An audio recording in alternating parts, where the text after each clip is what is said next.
नमस्कार भक्तजनों, आज हम बात करेंगे उस पवित्र कथा की जो धर्म, भक्ति और मर्यादा का आधार है।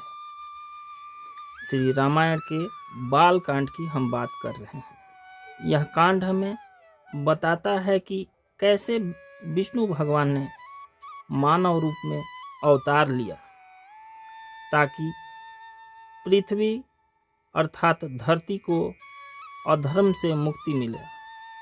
तो आइए इस कथा में डूब जाएं और श्री राम के जन्म की महिमा को समझें।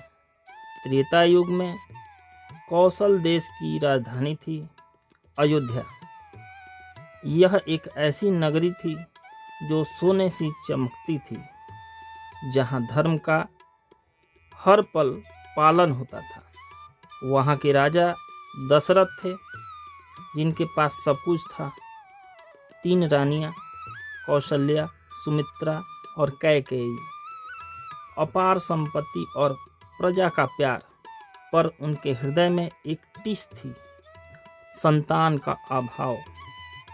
बिना पुत्र के राजवंश अधूरा था। दशरथ ने ऋषि मुनियों से सलाह ली और तय हुआ कि पुत्र कामेष्टि यज्ञ किया जाए। ऋषि श्रृंगी के नेतृत्व में यज्ञ शुरू हुआ। मंत्रों की गूंज से वातावरण पवित्र हो गया। यज्ञ की समाप्ति पर अग्नि से एक दिव्य पुरुष प्रकट हुए, जिनके हाथ में सोने का पात्र था। उसमें थी खीर, दिव्य प्रसाद। दशरथ ने अपनी रानियों के बीच में बांटा। कौशल्या को आधा, कैकेयी को आधा और सुमित्रा को 2-2 बार थोड़ा थोड़ा। समय बीता और 4 पुत्रों ने जन्म लिया।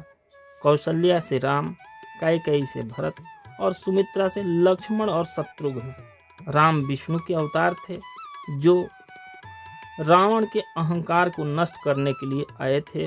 अयोध्या में उत्सव छा गया। चारों भाइयों का बचपन आनंद से बीता। गुरु वशिष्ठ ने उन्हें वेद और शास्त्रों की शिक्षा दी।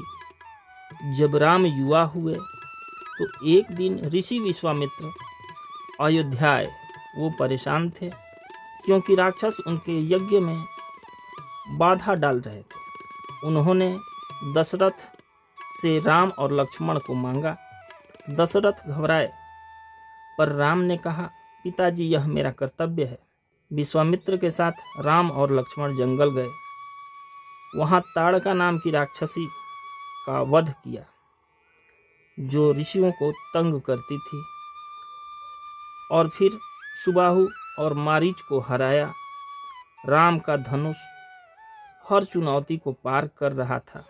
इसी बीच विश्वामित्र राम को जनकपुर ले गए, जहां राजा जनक का स्वयंवर था। जनक की पुत्री सीता के लिए शर्त थी, जो शिव धनुष को उठाकर तोड़ेगा वही उसका पति बनेगा। बड़े बड़े राजा आए, पर कोई धनुष हिला भी ना सका। तब राम आगे बढ़े। उन्होंने धनुष को न सिर्फ उठाया बल्कि उसे तोड़ दिया। धनुष टूटने की गूंज तीनों लोक में सुनाई दी। तीनों लोक हिल गए। सीता ने राम को वरमाला पहनाई और चारों भाइयों का विवाह जनक की 4 बेटियों से हुआ। राम, सीता, लक्ष्मण उर्मिला, भरत मांडवी और शत्रुघ्न श्रुतिकीर्ति। स्वयंवर के बाद परशुराम आए, जो शिव धनुष टूटने से क्रोधित थे। उन्होंने राम को चुनौती दी कि विष्णु धनुष पर प्रत्यंचा चढ़ाएं। राम ने विनम्रता से ऐसा किया और धनुष परशुराम को सौंप दिया। परशुराम समझ गए कि राम कोई साधारण मानव नहीं, विष्णु अवतार हैं। उनका क्रोध शांत हुआ और वो आशीर्वाद देकर चले गए। राम और उनके भाई अयोध्या लौटे। चारों भाइयों का जीवन प्रजा के लिए प्रेरणा बना।